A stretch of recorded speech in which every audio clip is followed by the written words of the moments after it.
বক্তব্য নিয়ে আসছেন তাহলে ভূমিকা নিয়ে যাই বলেন কোথায়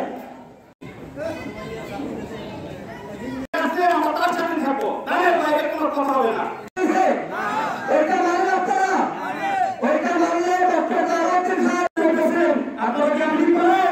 এখন আপনি এতদিন 17 বছর মাঠে থাকতে পারেন এই বিদ্রোহ হয়ে সেনাবাহিনী এবং জনতা এই সবাই মিলে আমরা চাই না কারোর সাথে ঝগড়া করতে বিবাদ করতে বা যার আমরা 5 লাখ করবে তাই আমাদের একটা জেলা স্যার সংগ্রামী নেতা নয়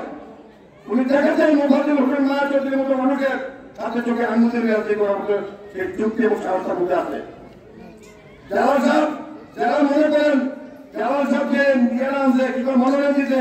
অনেকের ধারণা এটা কয়েকদিন পরে খোয়ায় আমলে হয়ে যাবেন কথা দিলাম যদি খোয়ায় হয়ে যান সেই জন্য আমরা ওই দামের সিজনে দেবো আমরা সবাই হেঁটে আছি ধানের সিজন বাইরে পুজোর পুজোর মতলব চলবে না চলতে দিব না কারণ জানাতে আমরা সেখানে একই কথা বলতে চাই কোনো চলবে না মাস্তান বড় মাস্তানের আমরা ফ্যাক্টরি দিয়ে দিচ্ছি সবাই সতর্ক থাকবেন কোথাও কোনো একটি কাক পক্ষেও উঠতে পারবে না তাই সকলকে যত আহ্বান জানিয়ে আগামী দিন রাজনীতিতে সকল প্রত্যেকের দ্বিধাদ্বন্দ্ব যত ভুল ভ্রান্তি আছে সমস্ত কিছু বলে গিয়া দলকে সুসংগঠিত করার জন্য দলকে ক্ষমতায় প্রতিষ্ঠিত করার জন্য যা দরকার সকল ব্যবস্থা ইনশাআল্লাহ আমরা করবো।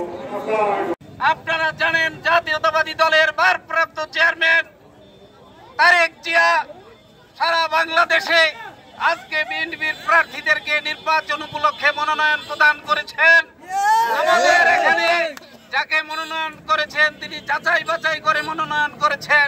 এবং শহীদ রাষ্ট্রপতি জিয়াউর রহমানের সুযোগ্য সন্তান তারেক জিয়া আজকে আমাদের বিএনপির নেতৃত্ব করছেন। তিনি তার অত্যন্ত কাছের সহচর, তার খুব কাছের মানুষ, এই মতলবের কৃতি সন্তান, মতলবের গৌরব গর্ব, বাংলাদেশ জাতীয়তাবাদী দল কেন্দ্রীয় নির্বাহী কমিটির অন্যতম সদস্য ডক্টর জালাল সাহেবকে মনোনয়ন প্রদান করেছেন। আপনারা জানেন আমাদের যে দল আমাদের আমরা